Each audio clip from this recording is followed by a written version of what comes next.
And we are on the last program of the year for the Astro Imaging channel. So welcome all of you that are out there and all of you that will join a little bit. This is our last program of the year. The next 2 weeks, we are going to be celebrating whatever holiday that you would like to celebrate. I think we have Christmas, New Year's, but there are other holidays that are kind of wedged in there too, which are just as important. So to all of you out there, enjoy your holiday, whether you're getting together with family or just having a nice meal yourself. Please enjoy it. And we will be back next year. And we have a nice little lineup. I'm going to try to share my screen. I always fumble this a little bit, but let's give it a try.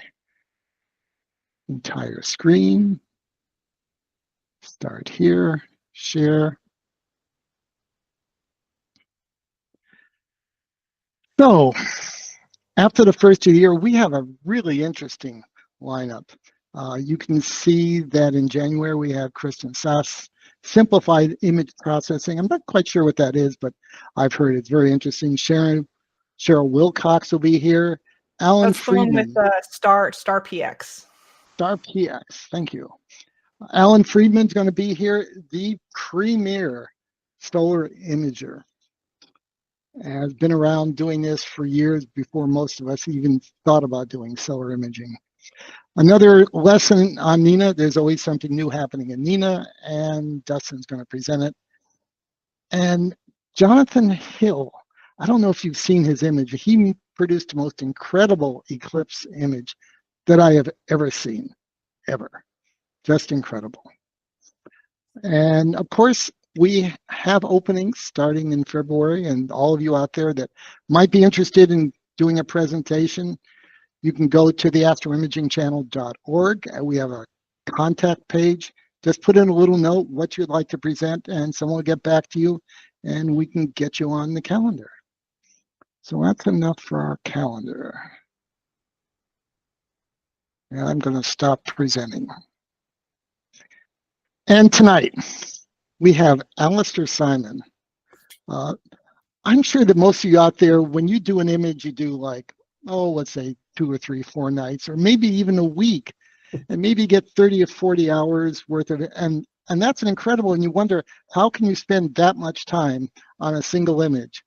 Well, tonight, Alistair Symon is going to show us how he did the entire northern Milky Way in Narrowband, which was, I don't know how many hours, like hundreds and hundreds of hours, and a 4-year project. He was telling us he didn't really mean to do it. He kind of did it by accident. He just kept doing it, and eventually. I personally can't imagine how you do such a project. I just have a shorter attention span. But Alistair is going to explain how he did that project. So at this point, if I could turn it over to Alistair, it's all right. Yep. The floor is yours. All right, thank you. I'm going to share my presentation. All right, so here's the image. We'll start off with no suspension and just look at the image that I'm going to talk about here. It's a full narrowband image of the Milky Way, effectively taken at 135 millimeter camera lens resolution. But there are techniques in here that combine much more high resolution mosaics taken with a Takahashi FSQ-106 at 530 millimeters. And as Eric mentioned, it took about just over 4 years to do, but I certainly didn't start out to do this image. This image kind of crept up on me after I was doing a number of other mosaics that I was interested in doing that were parts of the Milky Way. And eventually you end up with a collection of smaller mosaics that you realize with a bit more effort, you can join up into a big image. And that's when the project really started. But I'm going to go through some of the key techniques that I've used. It's not going to talk about all the techniques because I did actually do a Astro Imaging channel presentation in the 4th quarter of last year where I talked about extreme wide field mosaics. And there's a number of techniques in there that I won't repeat tonight, otherwise it would be too repetitive. This is just going to show you the kind of history of how I kind of accidentally stumbled across everything that I needed to do and had all the bits to build this end image. So if you want to look at those other techniques, go back to one of the presentations that I did last year, extreme wide field imaging, and you can see some of the things that I won't be covering tonight. So let's see what we're going to talk about. We're going to talk about the equipment. A variety of equipment was used over the years, but we'll talk about the two main elements of it. I'll talk about how this all began, and it didn't begin as a 4-year project. It began as a series of smaller projects that grew into a big project. And then I'm going to spend more time than I did in that last presentation last year about multi-resolution imaging, because if you want to take on something as wide field as the entire Milky Way, it is interesting to know that you can do it without necessarily taking everything at 530 millimeters with a Takahashi and doing thousands and thousands of images that you have to register and merge together. Because although I have patience, I don't have that much patience. And so this multi-resolution imaging technique, I think, will be, I mentioned it in the last presentation, but I'm going to talk about it a bit more here. I think that's absolutely core to me being able to do this as an end-to-end image. I wouldn't have had the patience to do it without that. And then one of the key things, again, if you're going to do something this extreme, you've got to have a registration technique for all the images that can cope with essentially projecting a celestial sphere onto a two-dimensional image. And so there's a technique to do that. I'll take you through. So let's talk about the equipment. This is a picture of my nearly my current setup that's in the observatory, but it's the setup that was used to take all of the Milky Way image that you saw previously. Here I've got at the core of it, I've got the white telescope is the FSQ-106. That's the Takahashi 4-inch refractor. I've got also, though, attached to that, there's an STXL 11002 CCD camera with its internal guiding system, so I can guide the Takahashi.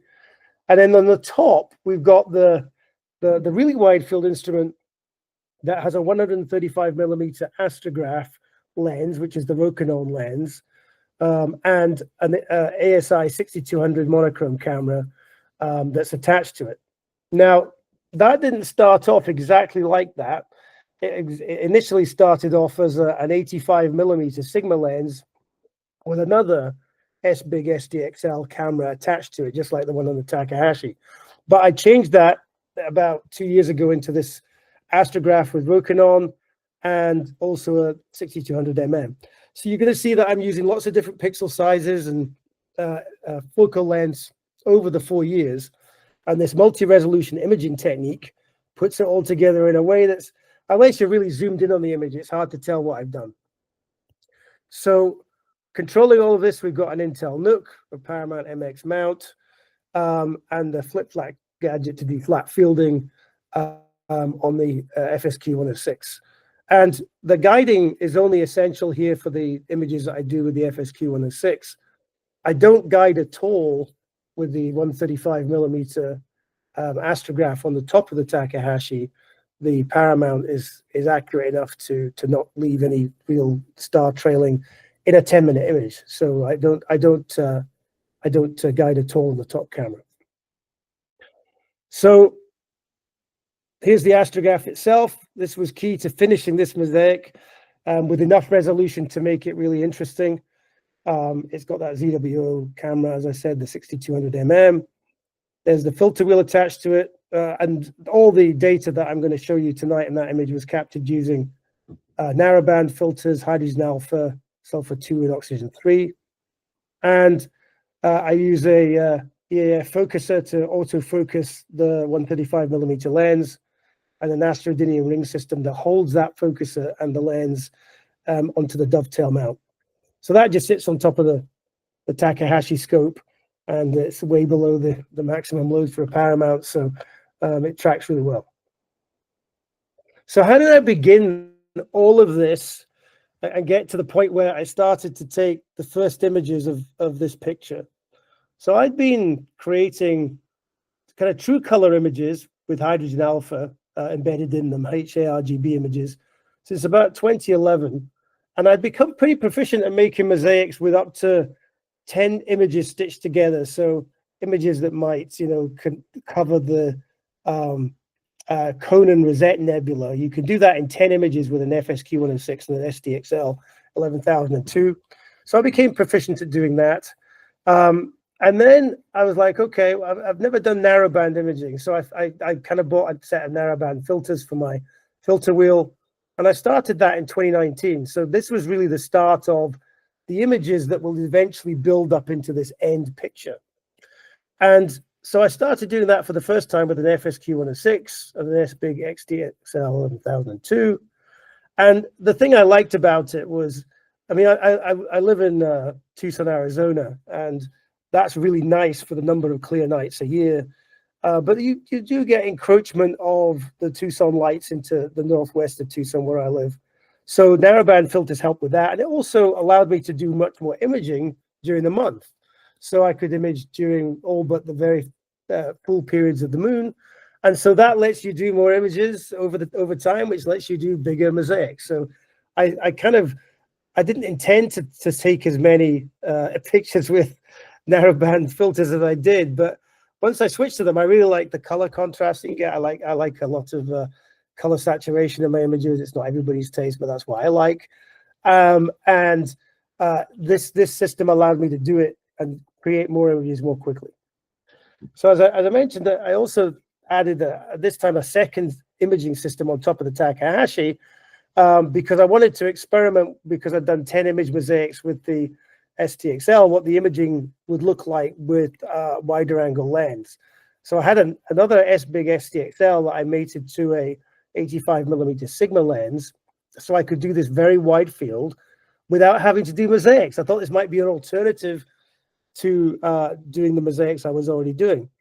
Now, it turns out, though, that had a resolution of about 22 arc seconds per pixel, that system. And that compares to the 3.5 arc seconds per pixel of the FSQ-106. So you sacrifice a lot of resolution. And so it had this great field of view, and it looked kind of okay, but the images I was getting out of it. But the most interesting parts of the nebulosity lack detail.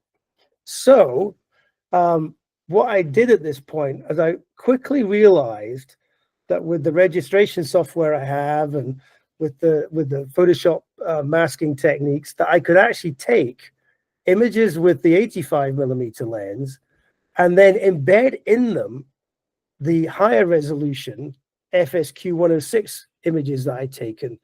And so you get this kind of hybrid image where you're sacrificing resolution in the areas that probably don't need it as much, and yet in the really core bits of nebulosity where there's loads of fine detail, you can show the detail through the FSQ-106 images you blended in.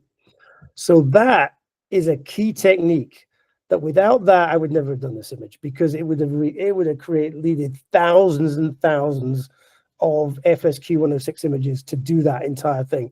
And it would probably be more like a 10-year project than a 4-year project. So let's talk about creating wide field mosaics using 2 image resolutions. So this was an image, one of my actually relatively first attempts at doing this hybrid technique with data from the FSQ-106 and the 85mm lens. And that actually got me an APOD. It was a second APOD that I got with this image. And so that was like vindication for me of the technique. It's like if you can do an image that's multi-resolution that gets you an APOD, then that technique is useful. So it's not, it does create very interesting images. Sometimes it creates 3-dimensional effects that you don't get with just taking the, if it was all taken at 1 resolution.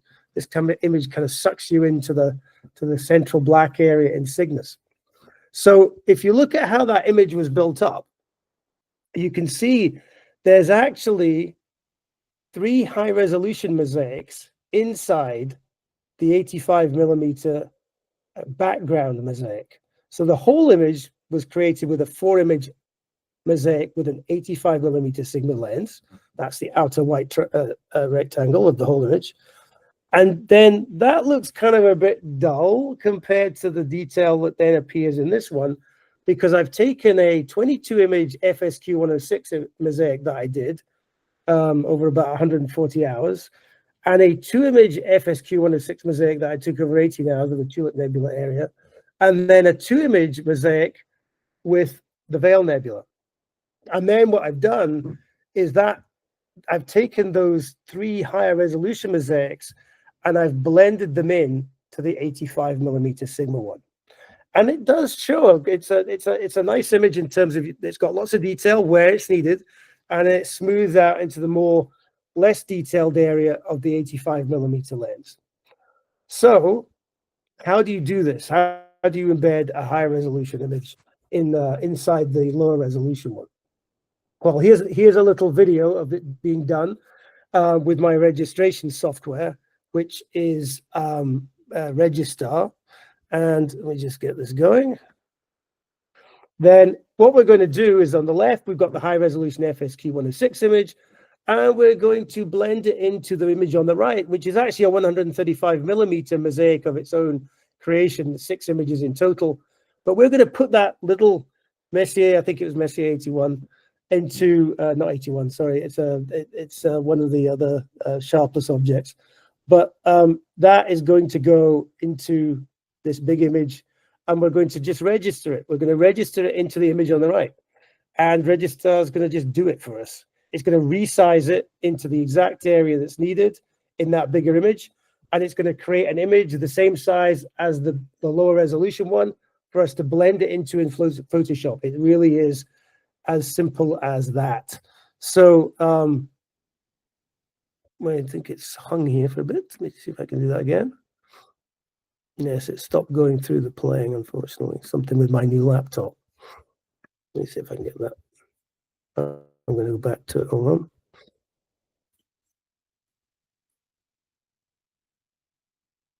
There we go.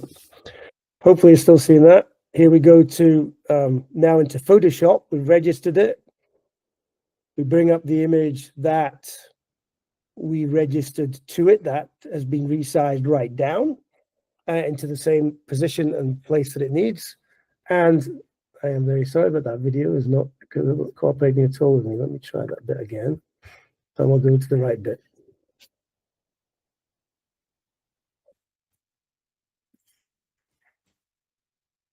So here we are. I'm going to blend this into Photoshop now. With Photoshop, we're going to create a layer with this image of the scrunched down version.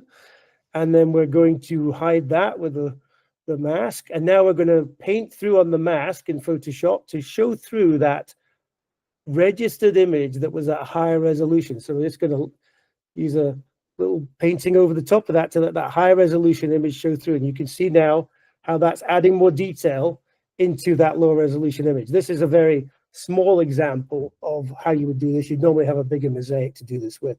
And then you can stretch the curves of that higher resolution image so it kind of blends in more naturally. And it kind of gives that little 3D technique. When you see it popping before and after, you kind of get it comes out with a little 3D technique because of its higher resolution capability that's in there. So that's how you blend it in. It's as simple as registering it with Registar. You bring that new registered image into Photoshop, you put it over the original image, and you blend them together, just using 50% of the brush to let part of the detail through, but not all of it. So you get a nice smooth blending of the two images. It's very hard to detect exactly how you've done that. So that's Alistair, can I ask you a question? Yes. So are you upscaling the low resolution or image, or are you downscaling the higher resolution image? And what's your final resolution? I'm downscaling the higher resolution image. The final resolution here is the resolution of the 135mm lens that took the larger mosaic. I've never tried doing an upscale. I think if you tried to do an upscale, it wouldn't look as, if you zoomed in on it, it wouldn't look as good. So I've always gone for taking the higher resolution one and blending it into the lower resolution. And I think for the Milky Way, 135mm is a fairly high resolution for the Milky Way, because it does create quite a big image that you can zoom right into and see lots of detail. Okay, thank you. That was a good question. So let's move on to the end of this. Let's go to the next chart. Okay, so that's kind of how you do it. So what I did next, kind of not satisfied with, I like that apod image, but this shows you what you can do next, right? I went and thought, well, I'll stretch out my FSQ-106 mosaics a little bit. I did this 22 image one. I'll extend it through the entirety of Cygnus. And that's the image on the left. And it was a 65 image mosaic. I think that's the biggest one I've ever done with the FSQ-106 on its own with no blending of resolutions. And although that's a nice image, I wasn't quite happy with that because to me that image it's a bit crowded in. I wanted to give it more room to breathe with all that nebulosity and kind of get a better composition.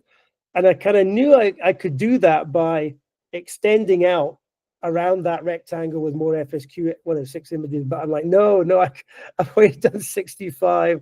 I'm probably going to have to do another 40 or 50 to widen that out. So this is at the the point where I had got the 135mm lens. I just got that, and that has an arc seconds per pixel scale of 5.7 arc seconds per pixel compared to the FSQ at 3.5 arc seconds per pixel. So it's very much more closely matched in terms of the resolutions. It's like 2:1 or just under 2:1. And that means that the blend looks even harder to detect what you've done. So what I did then was I built this image on the right out of the image on the left by doing a 6-image mosaic of the 135mm over the same area and embedded the 65-image mosaic from the FSQ-106 in it. And I think that image is better in that it's got more room for the nebulosity to breathe. It doesn't quite look quite so crowded. And I think the composition works out a bit better. And you can actually see that if you look, right, to what, just I'm using my little mouse pointer here, in this area here in the FSQ-106, I didn't pull out as much detail as I did with the 135mm lens. All this bit here that wasn't there, that came from the 135mm lens. So it's a very nice combination. I've settled on the 135 and the FSQ-106 because you get a nice resolution combination that works really well with this multi-resolution imaging. So that was a very simple application of the technique that I just showed you because I just did that 6-panel 135mm mosaic and then used that 65-image mosaic within it. And I think it came out as a nice combination. So, what was really coming next, right? What came next? So now I'm like into, okay, I like this combination of 135mm and the FSQ-106, 530mm. Let's build some wider mosaics with that technique. So I think the top left one here is an example of one of the first that I did with that. It's around the Cepheus area and the Cassiopeia, going into the Cassiopeia area, and it's got goes to Cassiopeia. It's got the Elephant Trunk Nebula, the Bat and the Squid Nebula. It's got the Bubble Nebula, Lobster Claw. I called a lot of this a safari because they've got so many animals in it. But the 10-image mosaic that came out of this was with the 135mm lens, and then I embedded within it some of the FSQ-106 data that I'd taken. So I'd taken a mosaic with the FSQ-106 around the Elephant's Trunk Nebula and the Lobster Claw, and I embedded that within the 10-image mosaic of the 135mm lens. And I had a number of other mosaics that I'd taken with the FSQ-106 that went in here as well.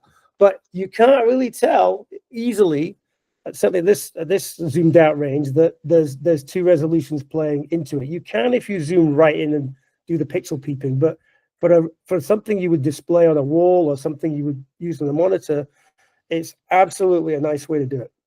And then down below is a 4-image mosaic taken with the 135mm lens, but embedded within it is a lot of the Heart and Soul Nebula that was taken with the FSQ-106, and also some of these the sharpless objects down to the bottom left that was taken with the FSQ-106 and embedded within here. So I'm doing a number of these different mosaics, and I'm kind of at this point realizing, okay, well, I've got all these disjointed jigsaw pieces, and I've actually done quite a bit of the Milky Way like this. All I have to do now is but it took a while, but it was a lot easier than trying to start this from scratch as a project and thinking I'm going to end up taking 200 images and I'm going to do 2,000 hours of light collection.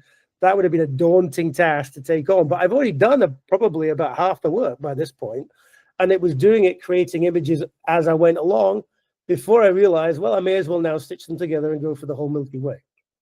So what I started to do was fill in the gaps between the different mosaics I'd done with this 135mm lens.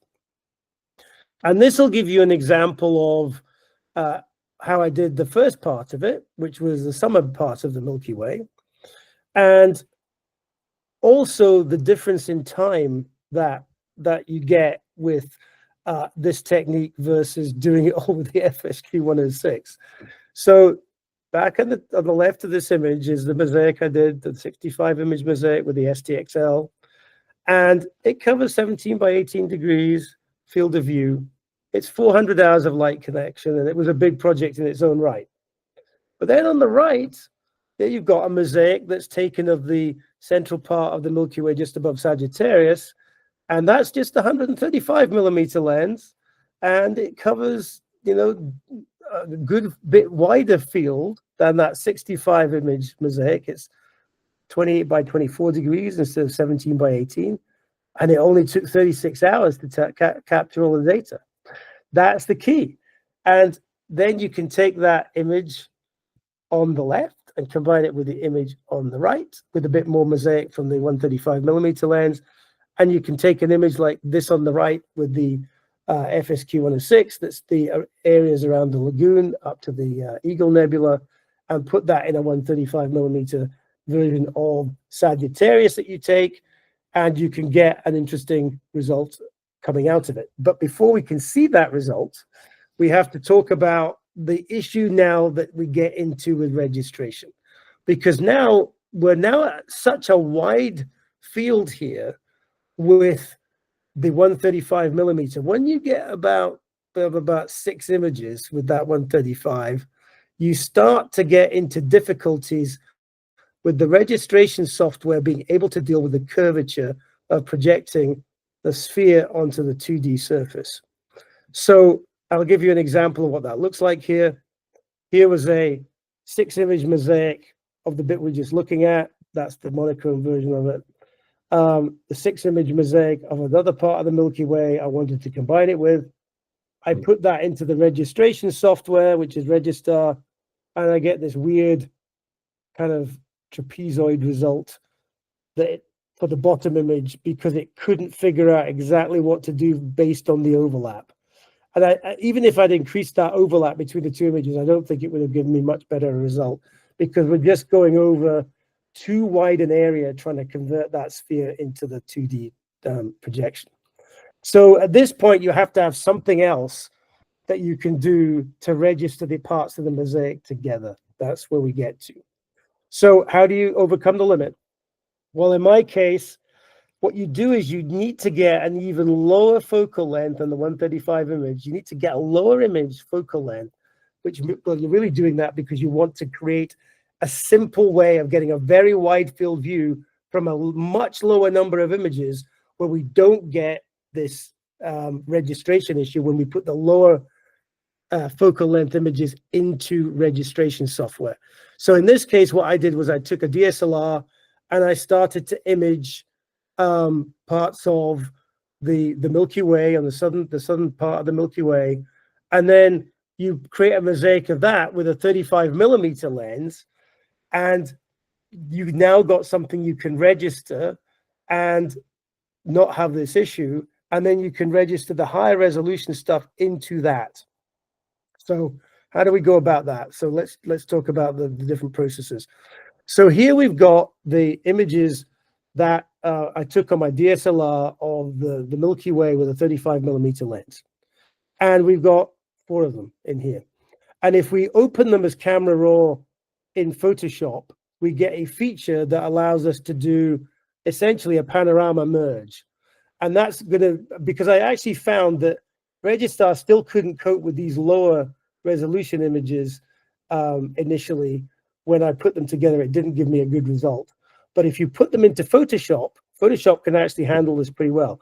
And it can actually produce a pretty good Milky Way panorama image just out of the images that I gave it. So let's just go back to here and we'll press the play button. And what will happen in here is we'll just select all those images and we'll say merge to panorama. And already you can kind of see the preview that we've got there with Photoshop creating it almost instantly. And that you can then use when we save it away.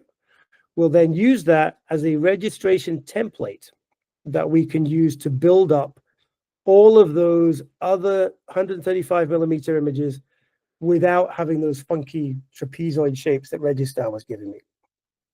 So bringing that into to Photoshop now, that is the image that we're going to use for registration. But before we use it for registration, we have to upscale it.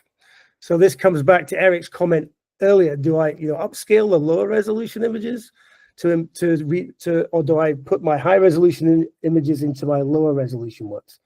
Well, unlike when I'm trying to create the multi-resolution effect, now it's quite acceptable to upscale the lower resolution image because I'm not using it for part of the image itself. I'm using it just for the star references.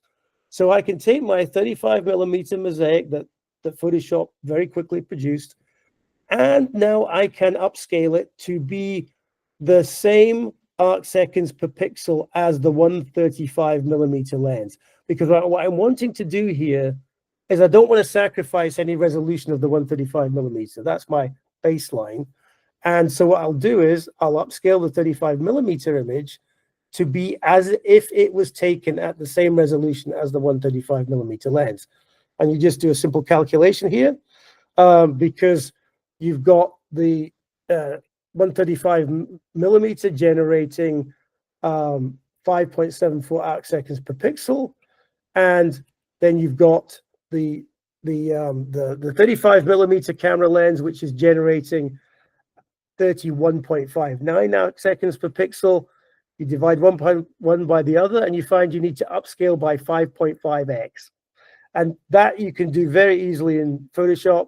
You just go into the image size tool, make sure the width and the height are locked together to preserve the aspect ratio, and then just take the width of the image in pixels and multiply that by 5.5, enter that in, and it takes the other dimension and does the same with it. Click OK, and now you've upscaled your image that you can use to register the 135mm images with.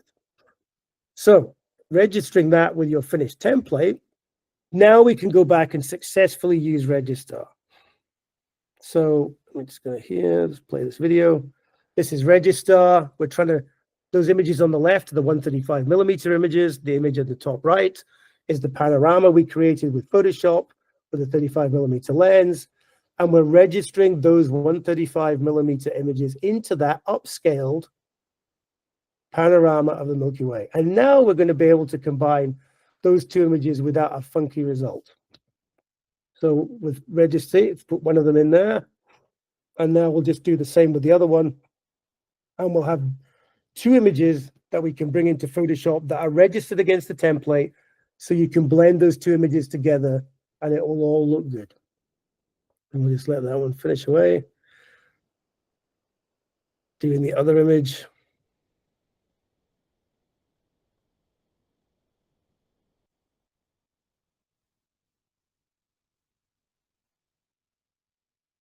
And you can see where that's registered it. And now this is the result. So you can combine all of that together, that panorama that I did with the 35mm lens, register all the 135s, and I'm using embedded technique, as you'll see here in a second with what I've embedded in here. But this uses the 135 and the FSQ-106 mosaics, and now I've got a very colorful and yet highly detailed version of Sagittarius to Cygnus. And this is taken with 27 images with that 135 lens for the background and the FSQ-106 images embedded within. And those are the key images that I embedded in there. I had my FSQ-106 mosaic of the lagoon to the Eagle Nebula, and my 65 image Cygnus FSQ-106 mosaic, and I've blended those in, and it adds the detail, and it doesn't look out of place. It actually, I think it actually produces a very interesting result that's a great way of covering a large area of sky for a lot less effort. So you can keep on going with this, and what you get is the northern Milky Way, and that, if you think about what that technique is now, that still is hundreds of images. It's probably about 200 images. I haven't counted it all up, but at least 200. And it's taken over 4 years with about 2,000 hours of light collection. But it was all creating images on the way there. It wasn't all about being able to think about a big project at the start. That's the key. So I'm going to just show you now, because it's an image that that you kind of can't see the detail on unless you look at it very close up on a big screen. But I did a little video scanning across this that kind of shows everything that's within it, and you can start to see that this is like half the resolution of the final image, but it will show you the overall objects that are in it, and it lets you can start to see where I've put some of the higher resolution stuff when you look at it at this scale.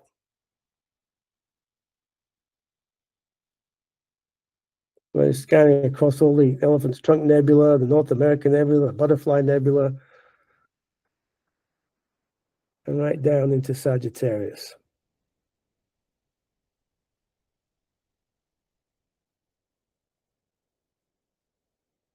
So there you see that's the main final image. Now, key takeaways.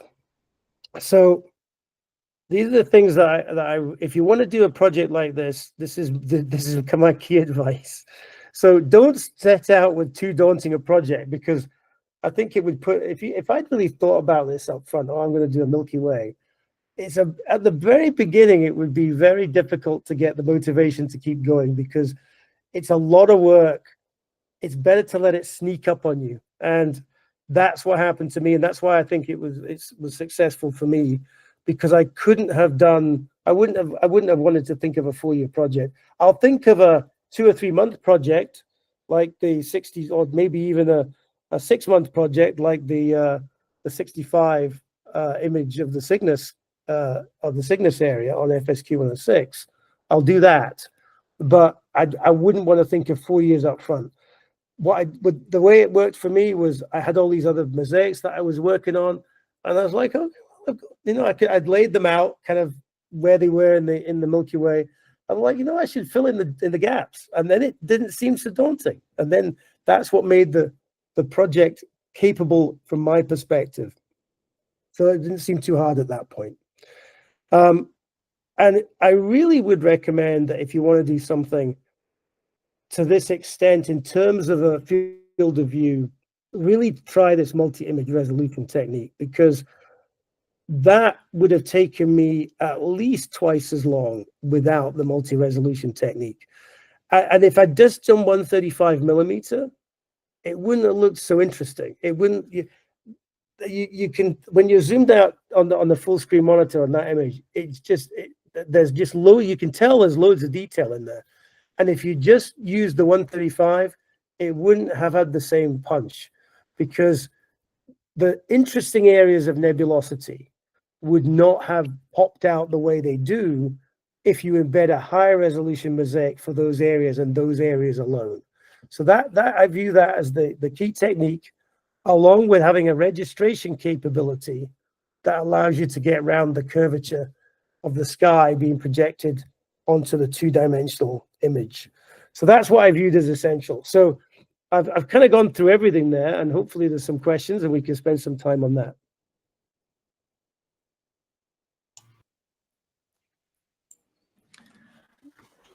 Alex, you want to handle that? I had a question. You referred to an astrograph. I think you called it a Rokinon astrograph, the 135. Is that the same 135 lens that we all have, the f2? Yes. Okay.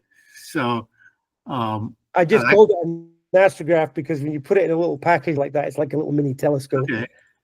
Yeah. Yeah. Okay. So that's basically probably half of us have one of those lenses that can do that. Yep. Yeah. Yeah. Absolutely. Okay. Yeah.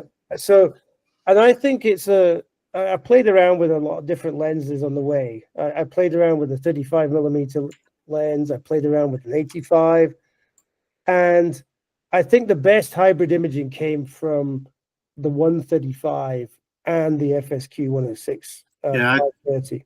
I think we all love our 135s. They're just fun to take around to take wide field pictures. Yeah. Chris Kagi had a question, and I had this question too, but Chris actually wrote it down. What techniques do you use to closely match the color levels, the contrast, and all that stuff of the wide field versus the finer versus how did you get them all to look like they all came out of the same camera at the same time?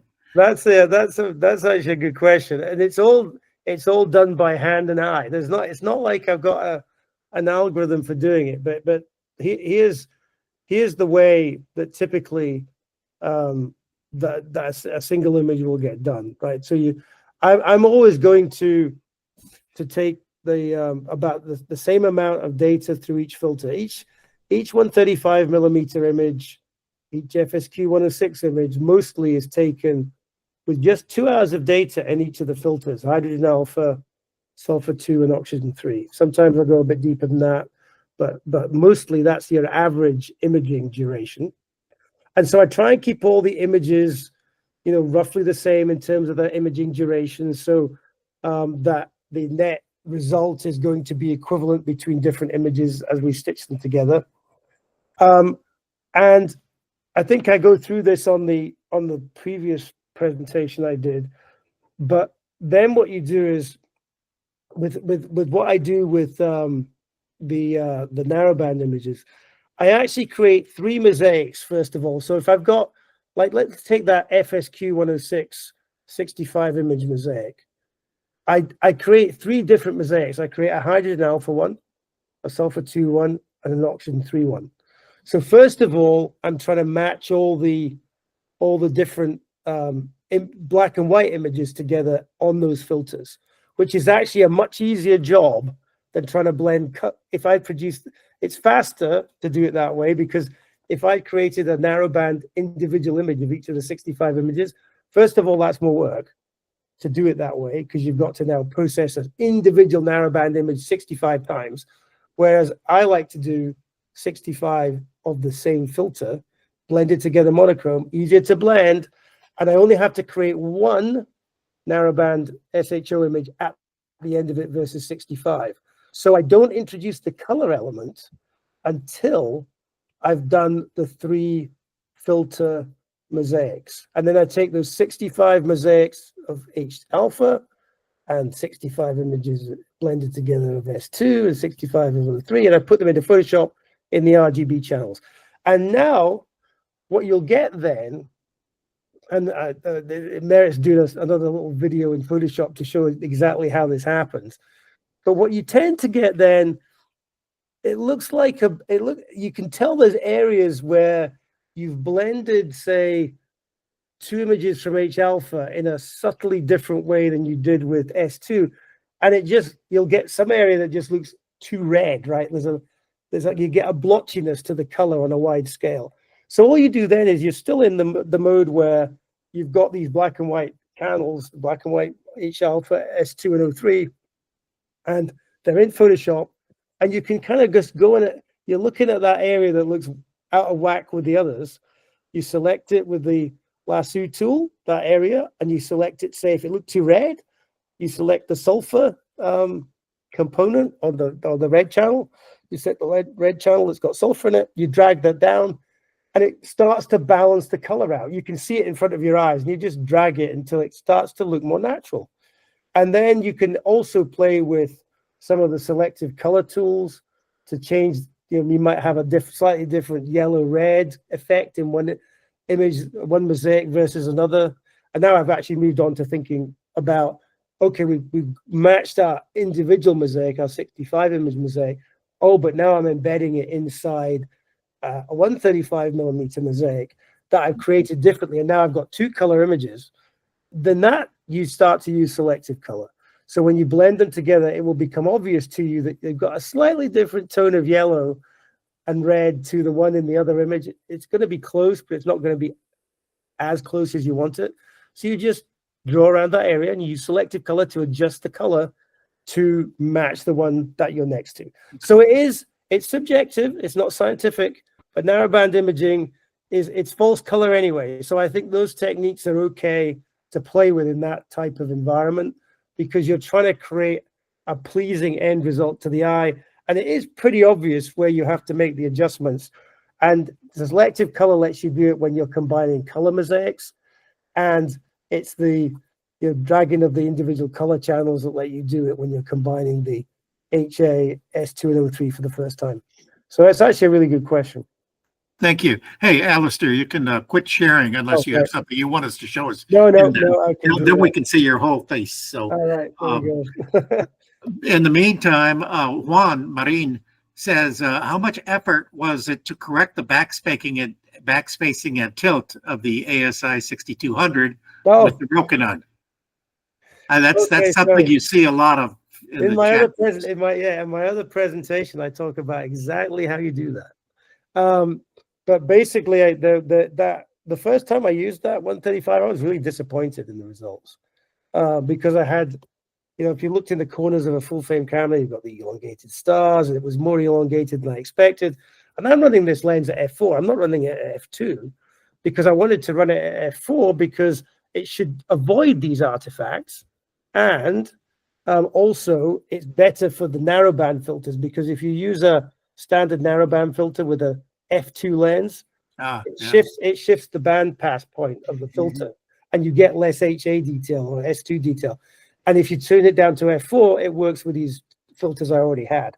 You can get faster filters now for narrowband that you could mate with it and use it at f2, but I was okay with f4 because I wanted to correct the artifacts, the elongated stars.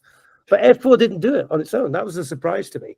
And then I realized it's down to a very accurate backspacing amount. And the adapters that I had were accurate to the millimeter and micromillimeter of the specification. But then I realized you have to take into account the thickness of the filter you're using. And that changes the backspacing ever so slightly. And it was out by about 0.6 of a millimeter. And so I got one of these shims that you put in between the filter wheel and the camera lens converter, the connector adapter.